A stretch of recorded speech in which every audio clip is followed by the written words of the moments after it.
there's no loopholes in the Canadian Bill of Rights. There's no Section 1 that anybody can get around and say, well, we're under an emergency, so we give up our rights. No, there's none of that. So you need to know and understand the Canadian Bill of Rights.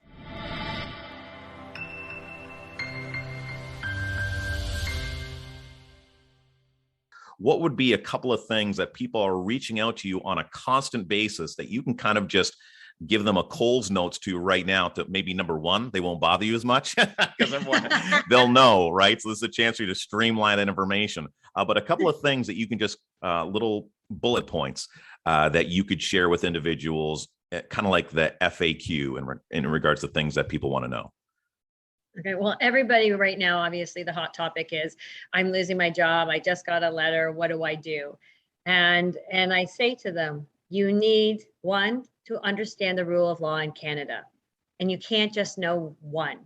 And they'll say, okay, well, what's the next part? I say, okay, well, one, if you're going into a store, you have to know the Trespass Act. You have to have that.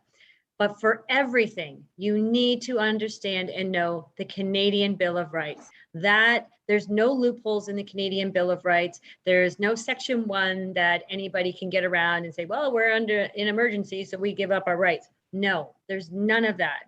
So you need to know and understand the Canadian Bill of Rights. After that, you have to understand you've got the Privacy Act. Nobody's entitled to your information. You must consent to everything.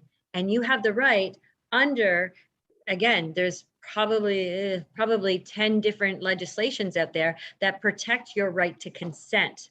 And at any given time, you can take back the consent that you've given. Okay. And people don't understand that either. They think, well, I've gone along to get along, and I've been doing the testing, and I've been doing this. Yes, but you don't have to. You've got the Genetic Non-Discrimination Act that protects you from having to do genetic testing. And a lot of employers are saying, oh, no, we're not testing your genetics, so that doesn't apply. If they are taking a DNA sample to diagnose whether you have COVID or not, that is a diagnostic test. Therefore, against the law. They have no right to ask you to take it.